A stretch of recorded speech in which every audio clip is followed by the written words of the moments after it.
వికారాబాద్ పట్టణంలో విషాదం చోటు చేసుకుంది. రేపు పెళ్లి చూపులో నిన్న రాత్రి మహిళా కానిస్టేబుల్ ప్రాణాలు తీసుకుంది. గంగారం సాయిబాబా కాలనీలో ఈ ఘటన జరిగింది. కోట్పల్లి పిఎస్లో పనిచేస్తుంది కానిస్టేబుల్ దివ్యకు ఇదివరకే పరిచయం ఉన్న మరో కానిస్టేబుల్తో ఆదివారం పెళ్లి చూపులు కూడా ఉన్నాయి. అయితే దీంతో పెళ్లి విషయంపై ఫ్యామిలీతో మాట్లాడింది దివ్య. పెళ్లికి ఒప్పుకుంటారా లేదానని కుటుంబ సభ్యుల దగ్గర దివ్య మనోవేదన చెందింది. రాత్రి పడుకునే ముందు గదిలోకి వెళ్ళింది దివ్య. ఉదయం మృతి చెంది కనిపించింది. దీంతో ఘటనపై పోలీసులు దర్యాప్తు చేస్తున్నారు. భయంతోనే దివ్య ఇలా బలవన్మరణానికి పాల్పడ్డట్లుగా తెలుస్తోంది. అయితే ప్రస్తుతం దివ్య మృతిపై దర్యాప్తు జరుగుతోంది. వికారాబాద్ పట్టణంలో చోటు చేసుకుంది ఈ ఘటన. రేపు పెళ్లి చూపులనగా రాత్రి కానిస్టేబుల్ దివ్య ప్రాణాలు తీసుకుంది. గంగారాం సాయిబాబా కాలనీలో ఈ ఘటన చోటు చేసుకుంది. అయితే తనకు ఇదివరకే పరిచయం ఉన్న కానిస్టేబుల్తో పెళ్లి చూపులున్నాయి. కోట్పల్లి పిఎస్లో పనిచేస్తుంది కానిస్టేబుల్ దివ్య. అయితే ఆ కానిస్టేబుల్తో పెళ్ళికి ఒప్పుకుంటారా లేదానని కుటుంబ సభ్యులతో ఆమె మాట్లాడినట్టుగా తెలుస్తోంది.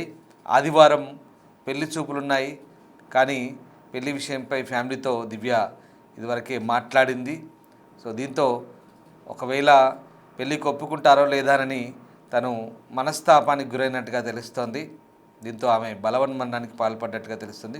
కుటుంబ సభ్యుల దగ్గర దివ్య మనోవేదన చెందినట్టుగా కూడా తెలుస్తుంది.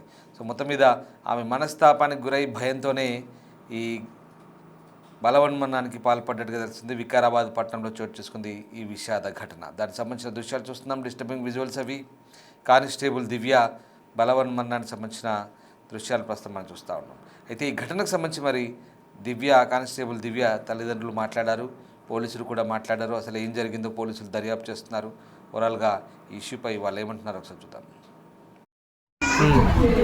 రాలేదని మూడోసారి ఫోన్ చేస్తే ఈడున్న మమ్మీ ఫోన్ లేపలేదు. ఫోన్ లేకపోతే ఎందుకు ఫోన్ లేపలేదేమో అని ఈమె ఫోన్ చేసిన.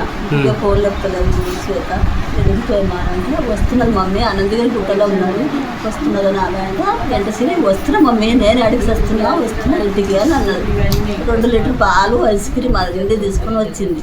వచ్చినాక ఐస్ క్రీమ్ వద్దు బామ్మ చల్లగా ఉన్నది పిల్లలకి ఇవ్వకు అంటే ఆయనకి ఇచ్చింది, ఇంకొక ఆయనకి ఇచ్చింది, ఆమె తిన్నది నాకు ఇచ్చింది. నేను వద్దంటే కూడా తినిపించినాక ఒక పత్తు ఉన్నది మీరారు ఉన్నది బంగులు సుసలా చేసి ఇచ్చిన తిన్నది. తిని చాయ్ చేసి ఇచ్చిన తాగింది. పరిచిస్తాం మమ్మీ అన్నది. బాసం తొమ్ముతా అన్నది. 10 తొమ్మిది దివా రేపు ఒక పత్తు ఉన్నావు కదా నువ్వు, రేపు శనివారం కూడా ఒక పత్తు ఉన్నది, రేపు ఒక పత్తు ఉంటావు కదా వంట చేసి లేదు 10 తొమ్మితా అని నేనన్నా. ఇక పడుకున్నట్టు నాకు పరిస్థిస్తా అంటే నేను పరుచుకుంటా పట్టు నువ్వు పడుకున్నావు కదా పడుకు అన్నా పడుకున్నా లోపటి పరిస్థిచ్చిన ఆమెకు పడుకున్నది. 11 గంటలకు అట్లా జర సప్పుడు వచ్చింది. సప్పుడు వస్తే ఏమున్నదని 12 గంటలకు పోయి చూస్తే పడుకున్నది ఆమె. ఆమెకు లేపితే తిడుతుంది పడ్డానని నేను బయటికి వచ్చిన చూడు అంతే, ఏం లేదు. ఇక ఏమన్నా గొడవలు ఇడిచి నాకు ఒక్క మాట అన్నది. నాకు ఆమె జెండుబ పెట్టింది, ఆడ మోర్లో పడ్డా నేను మొన్న జెండుబ పెట్టింది, కాలకు పెట్టింది, దగ్గు మందు తెచ్చింది, వేసుకో మమ్మీ తినమన్నది. ఇక్కడ ఫ్రిడ్జ్ మీద పెడతా అంటే ఎందుకు దివి అట్లా అంటున్నావు అంటే ఏం లేదు నేను చెప్తా కానీ వేసుకో తినమ్మ ఒక మూత అన్నది. ఎందుకు పైసలు ఖరాబ్ చేస్తావు దివ్య అని నేను అన్నా. అంతే మాట ఏమనలేదు నాకు ఆమె. మంచి జెండుబా గిడుబా అన్నీ పెట్టిపోయింది. ఇక్కడ పరుచుకుంటే కూడా మళ్ళీ మా మీద కప్పిపోయింది. ఎందుకు అట్లా చేసుకోండి కాదు ఆమె సంగతి నేను అర్థం కాదు. నాకు ఏం తెలియదు. ఎవరితో నిన్న మాట్లాడింది ఎవరికైనా ఏమైనా ఉన్నది అని అంటే కూడా బాధలేదు నాకు. అది కూడా లేదు. అట్లానన్నా లేచిపోతారు, అట్లా పోతేనన్నా మంచిది. ఏమీ అనలేదు నాకు ఆమె అసలు మనిషి కూడా కాదు. లెటర్ కూడా రాసి పెట్టింది అన్నారు. నిజమే లెటర్ నాకు తెలియదమ్మా.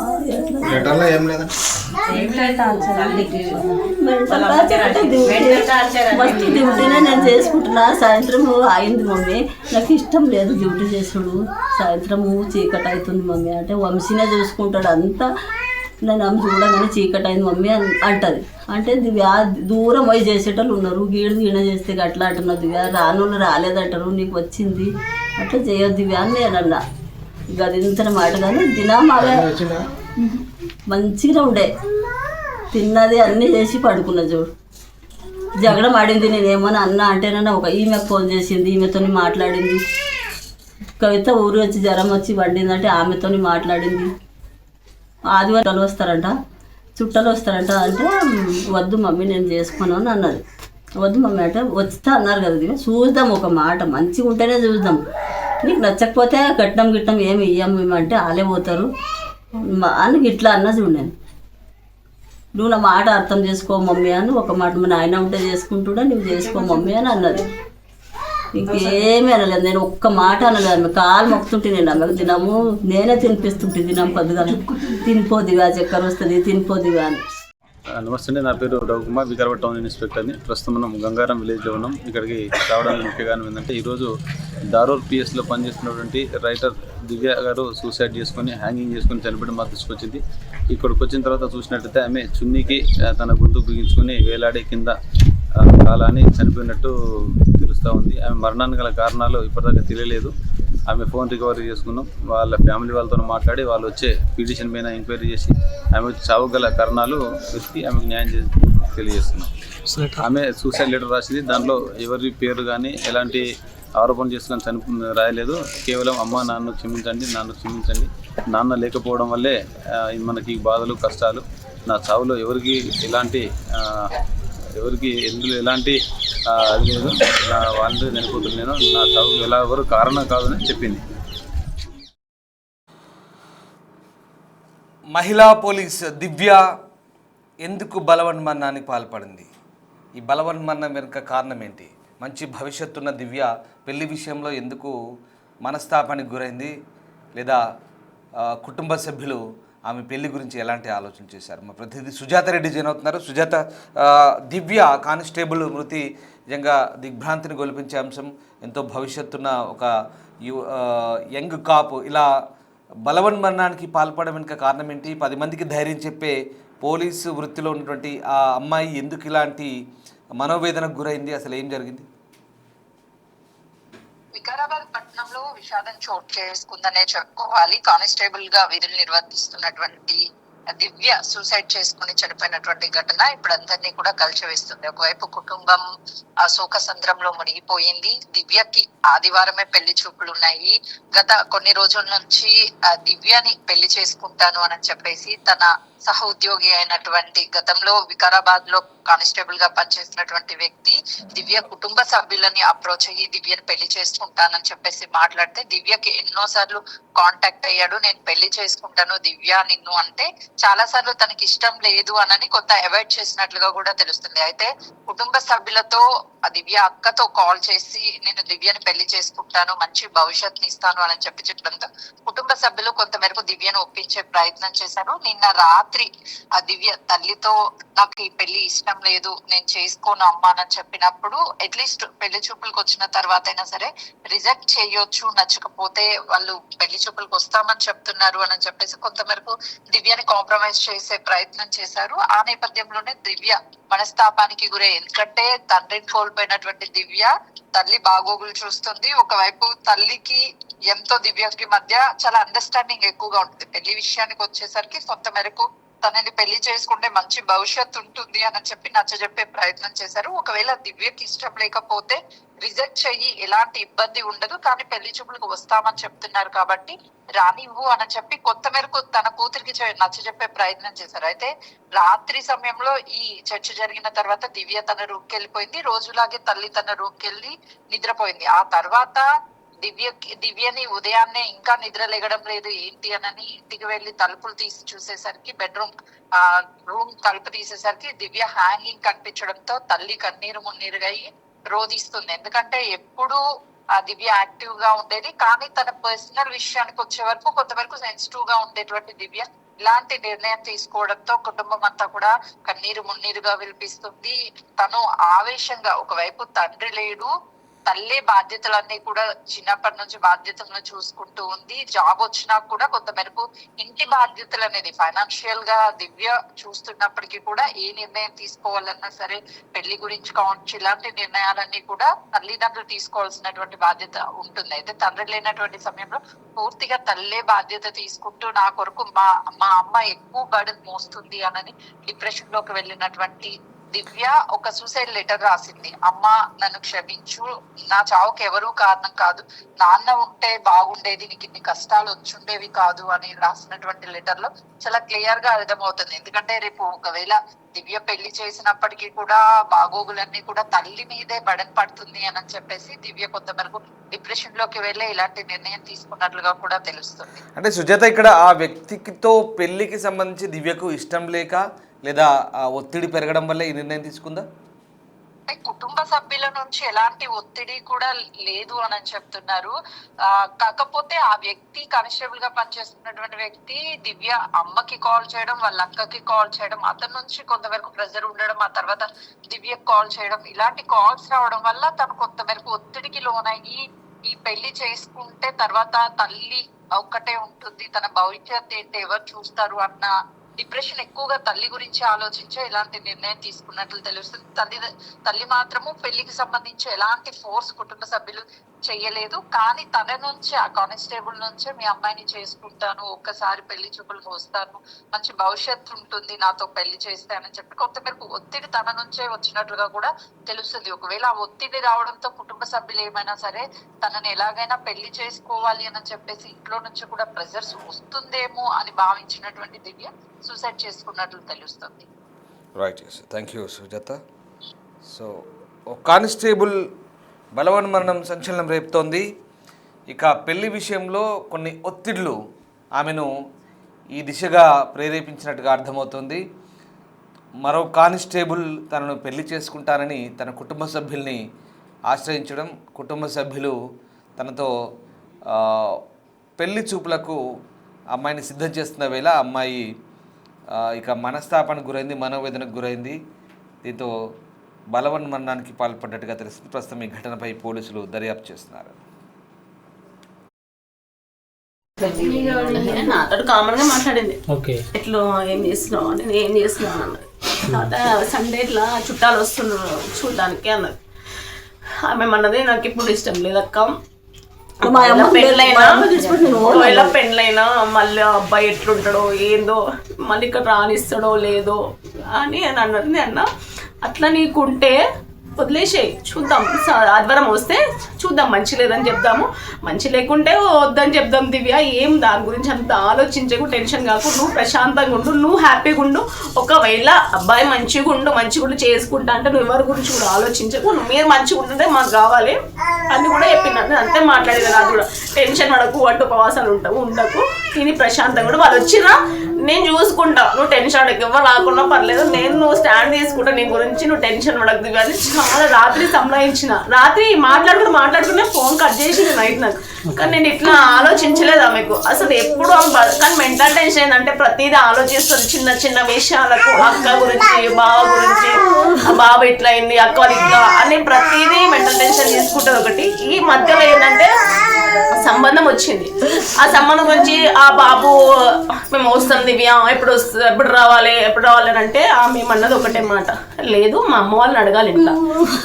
మా అమ్మ వాళ్ళు చెప్తారు, అమ్మకు మా ఇంట్లో అందరు ఫ్యామిలీ మెంబర్స్కి నచ్చితేనే నేను చేసుకుంటా, లేదు అంటే నేను చేసుకోను. అంటే మీరు ఒకసారి చూడండి కదా, చూస్తేనే కదా తెలిసేది, చూడకుండా ఎట్లా మీరు అది చేస్తారు అంటే మళ్ళీ ఆమెకు ఫోన్ కాల్స్ చేసిండంట, ఎప్పుడు రావాలి. ఒకవేళ మా చెల్లెలు లేపకుంటే నాకు ఫోన్ చేసిండు, మళ్ళీ ఒక 2-3 times రిపీటెడ్ గా కాల్ చేస్తే చూడడానికి వచ్చిన బాబు. అయితే ఆయనకి ఏంటంటే డిపార్ట్మెంట్ ఇద్దరు, అమ్మాయికి ఏమైందంటే పిల్ల మంచిది, సెన్సిటివ్ ఉంటది, ఎవరితో మాట్లాడదు, క్యారెక్టర్ వైజ్ చాలా మంచి అమ్మాయి, బాగుంటారని వాళ్ళ కొలీగ్స్ లో మాట్లాడేదంట ఆ అబ్బాయి తోటి. ఆ అబ్బాయి కనుక్కొని ఫోన్లు చేయడం, ఈమెమంటుంది అట్లా ఇట్లా ఫోన్ చేస్తున్నారు, మళ్ళీ చేసుకోవాల్సి వస్తుందేమో, చేసుకుంటే అమ్మొక్కత అవుతుంది, మళ్ళీ నేను ఇక్కడ రాలిస్తాడో లేదో, నాకు హైదరాబాద్ కావాల్సి వస్తుంది అంటే నేను అన్నా, అంతగా ఎందుకు ఆలోచిస్తున్నావు, నీకు నచ్చలేదా రానని చెప్పేసి, ఈయన కాబట్టి ఇంకొక మంచి నేను తీసుకొస్తాను నీకు అని ధైర్యం ఇచ్చిన ఆమెకు. మళ్ళీ కాల్స్ చేసిండంట. మధ్యలో కొన్ని రోజులు ఏమైంది, నేను లాస్ట్ సండే వస్తాను అక్క వాళ్ళు లాస్ట్ సండే వస్తాను, అదే సిఐ దగ్గర ఇల్లు వాస్తుంది అది ఉంది, ఓకే దమ్ చేస్తున్నాడు. ఫోన్ చేసి ఒక్కసారి నువ్వు మాట్లాడవా, నెక్స్ట్ సండే రమ్మని చెప్పు అన్నది మా చెల్లెలు. సర్లే నంబర్ అని చెప్పేసి ఆ నెంబర్ తీసుకొని, ఏంది కార్తీక్ అట్లా ప్రెజర్ ఎందుకు చేస్తున్నావు, మంచిగా ఉండాలి, మేము అన్ని విధాలుగా చూస్తాము, ఇది తొందరపడ బొమ్మలాట అయితే కాదు, మేము అన్ని విధాలు నచ్చితే మా ఫ్యామిలీస్కి నచ్చితేనే మేము పెళ్లి చేస్తాం, లేదంటే అట్లా కాదు మీరు నేను అన్ని నా గురించి ఆమెకు తెలుసు, ఆమె గురించి నాకు తెలుసు, నేను అన్ని నాకు తెలుసు, నేను ఏం ఎవ్వరి మాట నేను వినను, నేను మంచిగా చూసుకుంటా అమ్మాయిని, నేను మంచిగా చేస్తా, మీరేం టెన్షన్ పడాల్సిన అవసరం లేదంటే నువ్వు టెన్షన్ పెట్టుకోవు, మంచిగా ఉంటావు, నువ్వు బాబుకు తెలుసు, కానీ మాకు నచ్చాలి కదా, నువ్వు ఫ్రెండ్స్ కదా, అందరు కొలీగ్స్ ఒకటే దగ్గర ఉంటావు, కామన్ గా మాట్లాడిందంట, మాట్లాడింది ఇప్పుడు ఫోన్లు కూడా మాట్లాడుతుందా అంటే ఫోన్ మాట్లాడితే నువ్వేమన్నా తెలుసా, నువ్వు ఇంకా మీకు సంబంధం లేదు. ఆయన సిటీలో 2 years బ్యాక్ డిఎస్పీ రైటర్ గా వర్క్ చేసిండంట. తర్వాత ఏవో ఎగ్జామ్ రాసి హైదరాబాద్ లో అనలిటికల్ ఆఫీసర్ అని చెప్పింది. అక్కడ మా చెల్లెలు ఏం లేదు, ఫస్ట్ ఆమె అయితే ఫోటో అయితే చూపించింది మాకు, మాకు చెప్పే అక్క నచ్చితే చేసుకుందాం అంటే నేను అబ్బాయి ఏం ఉన్నాడో తెలియదు, ఇంకోటి నువ్వు స్టాండ్ తీసుకుంటావా లేదా దివ్య, మీ వాళ్ళు వద్దు అంటే నన్ను నచ్చకుంటే నువ్వు స్టాండ్ తీసుకుంటావా లేదా అని కూడా నాకు చెప్పింది. అంటే నువ్వు దివ్య స్టాండ్ తీసుకుంటావు అంటే మంచిగా ఉంటే స్టాండ్ తీసుకోరా, బాగా లేకుండా నీ లైఫ్ రిస్క్ చేసుకోకు, చూస్తున్నావు బయట సమాజం ఎట్టుంది అన్నీ తెలుస్తుంది నీకు, నువ్వు టెన్షన్ పడకు, మంచిగా ఉంటేనే స్టాండ్ తీసుకున్నావు, లేదక్క ఓకే ఫోన్ చేస్తున్నారు, మా నాన్నకి చేయమని చెప్తాడు అబ్బాయి, మా అమ్మకి చెప్తాడు, నేను ఏం చేయాలకి ఏం అర్థం అవుతుంది, అక్కడ వాళ్ళకి ఏం ఎక్స్ప్లెనేషన్ ఇవ్వాలి తెలుస్తలేదు, మీకేం ఎక్స్ప్లెనేషన్ ఇవ్వాలి తెలుస్తలేదు అన్నట్టు కొంచెం నైట్ అయితే కొద్దిగా బాధపడ్డాను నా దగ్గర. జాబ్ చేయబట్టి ఎన్ని సంవత్సరాలు అవుతుంది? జాబ్ అంటే 6 years అవుతుంది. డాడీ చనిపోయారు? డాడీ చనిపి 7 years అవుతుంది. అదే మాట్లాడేది, అసలు అట్లాంటి థాట్ కూడా లేదు, కానీ అసలు నాకు అది అర్థం అవ్వట్లేదు ఆమె ఎందుకు అట్లా వేసుకుంది. నైట్ మంచిగా మాట్లాడింది, ఒక్క క్లూ అన్న మాకేమైనా వేస్తే మేము అది చేస్తుంటే, అసలు ఏమూ లేదు కదా ఆమె గురించి. చిన్న ఉంటారు, తర్వాత ఏముంటుందో తెలియదు, ఆ పిల్ల సెన్సిటివ్, మేమంటే ఒక మాట అంటే పడదు అసలుకి, రేపు ఏమున్నా మేము బర్దాష్ కాలేము అని నేను ఓపెన్గా మాట్లాడిన పిల్లతో. అంటే వాళ్ళ డాడీ ఎప్పుడో కాంటాక్ట్లోకి వచ్చింది, సరే అదే మాట మా నాన్నకి చెప్పండి అంటే వాళ్ళ డాడీ కాన్ఫరెన్స్లోకి వచ్చి ఏమన్నాడు, అంకుల్ ఇట్లా వస్తారంటారు కదా, రోజులు మంచిగా ఉంటే చూద్దాం. ఆయన ఇంతకు ముందు కూడా రోజులు బాగాలేనప్పుడు కూడా ఫోన్ చేసాడు అనమాట, ఫోన్ చేస్తే నేను ఏమన్నా రోజులు బాగాలేవు అనుకో, మా చెల్లెకి ఇది ఫస్ట్ టైం చూడడం, కొంచెం ఆగుదాం, తొందర ఎందుకంటే మంచి రోజులు లేనప్పుడు చూసి ఎందుకు, ఒక మంచి కార్యం చేసినప్పుడు మంచి రోజు చూసి మనం చేసుకుందాము, ఉండని ఒకసారి ఆలోచిద్దాం. అంటే ఏమవుతుందమ్మా చూస్తేనే కదా పెళ్లి, ఏమన్నా మనం పెళ్లి చేస్తున్నామా, పుట్టి చూసిపోతాం, ఏమంటే చూసిపోయినా పర్లేదు, ఏం చేసినా పర్లేదు, మంచి రోజు చూసి మేము స్టెప్ వేస్తాం, మంచి రోజు లేకుంటే వద్దు రాకండి, మీ ఇష్టం వేసారు ఎక్కడన్నా చూసుకోండి, కానీ ప్రెజర్ చేయకండి అని చెప్పేసి ఆపేస్తే సైలెంట్ అయ్యింది. తర్వాత అబ్బాయి చెల్లెలతో కాల్ చేసిందా ఏందనేది నాకు తెలియదు. రాత్రి ఇదే మాట్లాడింది, ఏమనలే, రాత్రి తిన్నా దివ్య తిన్నా అంటే వీళ్ళు సండే వస్తారు కదా నేను అదే అక్క వస్తారు, నేను చేసుకుంటే మీరు ఆగమవుతారు కదా, నువ్వు ప్రతిదానికి నాకే ఫోన్ చేస్తావు, ఏదన్నా నేను మా చెల్లెకే ఫోన్ చేస్తాను అన్నమాట, అమ్మ కూడా చెప్పాను నేను ఏదన్నా ఆ చెల్లెతో ఫ్రీగా ఉంటాను, వన్స్ పెళ్ళి అయిందనుకో ఇక్కడ రానిస్తాడో లేదో అంటే నేను నచ్చుదాం, వాళ్ళు వచ్చిన తర్వాత ఇట్లా నచ్చిందని అంటారు, ఎంట పడతారు, దమ్ చేస్తారు, నాకు పిల్ల నచ్చింది, ఎందుకంటే అమ్మాయి ఫ్రేయర్గా ఉంది కాబట్టి వాళ్ళు అబ్బాయి అంత బాగుండడం ఆమెనన్నా, నేను చూడని కూడా చూడలేదు, ఫోటో చూసిన అంతే, ఫోటో నాకు నచ్చలే, లైవ్లో ఎట్లుంటారో తెలియదు, లైవ్లో చూద్దామని చెప్పిన, రేపు మంచిగా ఉంటుంది కదా ఎంట పడతారు దివి అంటే, అరే ఎంట పడితే పడుకో, నువ్వు డైరెక్ట్ ఫేస్ టు ఫేస్ చెప్పేసాయి, నచ్చలేదని చెప్పేసి, అంటే కొలీగ్స్ లో ఏమనుకుంటారో, ఇట్లాంటి పిల్లకి ఎంత అహంకారం అనుకుంటారో, అది వన్స్ ఒక మ్యాచ్ వస్తే పిల్ల ఎంత అట్లా చెప్పింది ఎందుకు అని ఏమనుకుంటారో అక్క, మరి ఒకసారి అయితే చూద్దామని నేను అన్నా, ఒకసారి చూద్దాం, చూసిన తర్వాత పిల్లగాడు నచ్చలేడా నేను డైరెక్ట్ చెప్తా, నువ్వు టెన్షన్ పడకు వద్దు అని చెప్తా, మరి నెక్స్ట్ నేను సంబంధం చూస్తుంది, నువ్వు టెన్షన్ పడక అని చెప్పి రాత్రి ఇదే మాట్లాడిన. సండే వస్తారు కదా ఏముంది మళ్ళీ నెక్స్ట్ అని మాట్లాడింది, అందరు వస్తారా, మళ్ళీ వచ్చి ఒకరికి నచ్చితే ఒకరికి నచ్చకుంటే ఏమంటారో, ఒకరిని ఇప్పుడు మీకు నచ్చింది అంటావు, మా పెద్దకు ఉంది ఆమెకు నచ్చలే అంటారు, మీ మధ్యలో ఫ్లక్చువేషన్స్ వస్తాయా, మరి ఎట్లా చేస్తారు, నా గురించి మీరేమని అనుకుంటారా అని ఆమె మెంటల్ గా ఆలోచించి అన్న, ఎవరు ఏమన్నారు, ఎవరి గురించి నీకు అవసరం లేదు, రేపు మంచి అయినా చెడైనా నువ్వు బాధపడాల్సింది, నీకు ఎవ్వరు అది చెయ్యరు, నువ్వు స్టాండ్ తీసుకో, పిల్లగాడు మంచిగుండు అంటే మా క్యాస్టే కాబట్టి పిల్లగాడు మంచిగుండు అంటే నువ్వు స్టెప్ అయ్యి, మంచిగా లేడు అంటే సైలెంట్గా ఉండు దివ్య, నేను మాట్లాడతా ఆయనతోటి, మాకు నచ్చలేదమ్మా మీరు మేము వదిలేసి అని చెప్తా అని చెప్పి, నైట్ మళ్ళీ ఆ పిల్లగానికి ఫోన్ చేసిన నేను, ఇట్లా అయింది మరి నువ్వేమన్నా పిల్లకి హరాస్ చేసావా, ఏమన్నా అన్నావు అమ్మ చెల్లెలకి అని చెప్తే, నేనేం అనలేనంటే నిజంగా చెప్పు కార్తీక్ నాకేమీ తెలియదు, మధ్యలో ఒకసారి నీతో మాట్లాడిన అంతే, నువ్వు కూడా నాకు రిపీటెడ్ కాల్స్ చేసినావు, మెసేజ్ పెట్టినావు, కాల్ మీ మెసేజ్ పెట్టినావు, నాకు ఎందుకు అట్లా, నచ్చితే చేస్తాం, నచ్చకుండా ప్రెజర్ పెట్టకు, నువ్వు ఎందుకు చేయమని అన్నావా, మా చెల్లెలకి ఫోన్ చేసినట్టు ఏమనలేను, రాత్రి నేను లొకేషన్ పెట్టమని చెప్పినా అని అన్నాడు, చెల్లెలకి లొకేషన్ పెట్టమన్నాడట, అవి ఎందుకు నువ్వు పెట్టాలనుకున్నా ఏదో నువ్వు నాతో మాట్లాడాలి. నువ్వు చెల్లెలతో ఎందుకు చెప్తా? పెద్ద మనిషి ఆమె, నువ్వు నాతో ఆల్రెడీ కాంటాక్ట్ లో ఉన్నావు. మా అక్క నంబర్ అని ఇచ్చింది ఆ పిల్ల నీకు. నువ్వు నాకు చెప్పాలి కదా, ఏమన్నా ఉంటే నాతో మాట్లాడాలి కదా. నువ్వు మరి చెల్లెకి లొకేషన్ ఎందుకు పంపమన్నావు? నాకు లొకేషన్ పంపమని చెప్పాలని చెప్పేసి నేను ఏం అనలే. నాకు అసలు నేను ఏం అంటే నేను మాట్లాడలేదు.